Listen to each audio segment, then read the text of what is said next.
Hi, I'm Matt with E-Trailer. Today we're going to talk about the Stromberg Carlson pads and the installation of them on our 2025 Renegade Verona. Now this is going to be the same process if you have a 2025 Freightliner M2. So let's check them out.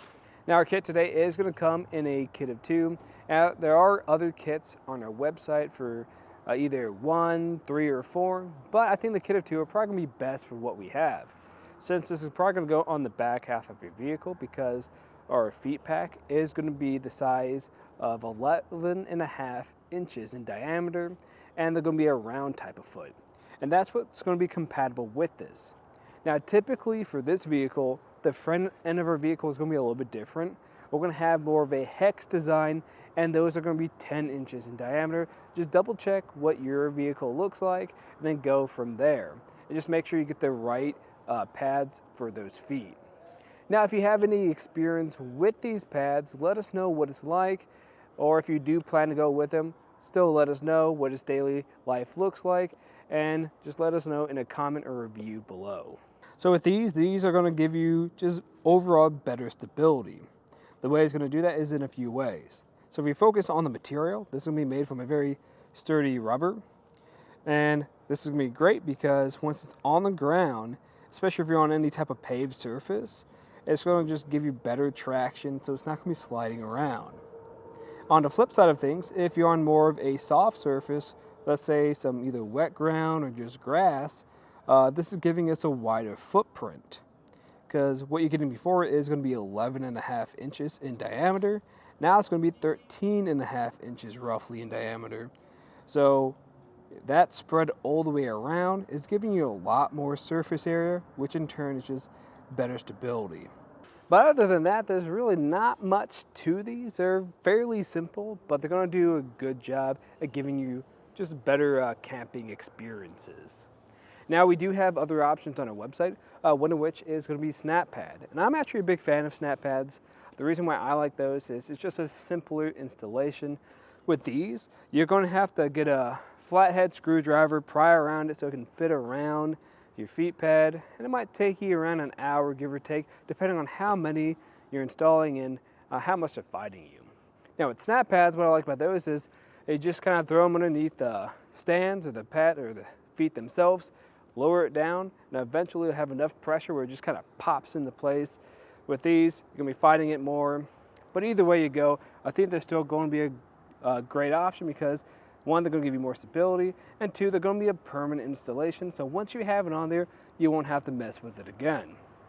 Now if you are curious about that installation, just stay tuned, we'll walk you through it. We did talk about a couple of tips and tricks, how to make this a little bit easier, and I do recommend grabbing a friend to help you out with this process. Alright, to actually get this on, I'm just going to grab the pad and lower my jack down so it's a little bit easier to kind of reach and grab.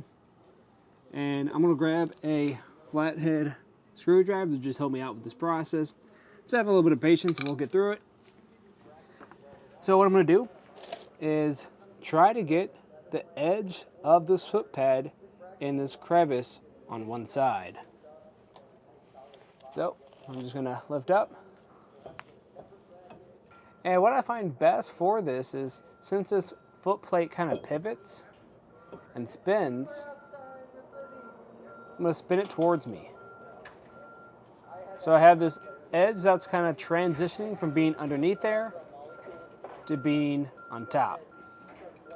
I'm just going to grab our flathead and just work around that edge.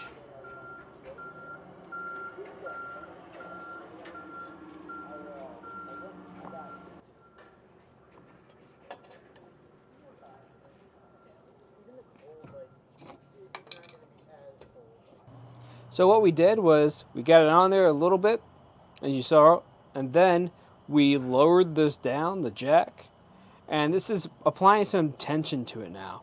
I have enough where it's putting a fair amount here, and what I'm going to do is take that screwdriver again and just work my way around this lip that is completely over.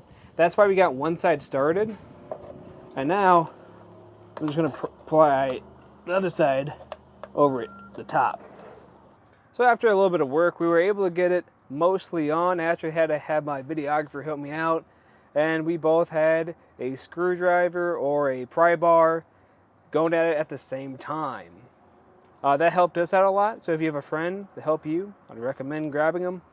What I'm going to do now, though, to finish off the job is lower down my jacks completely, because I can tell the lip's not going to get in our way now, and we'll see if that works.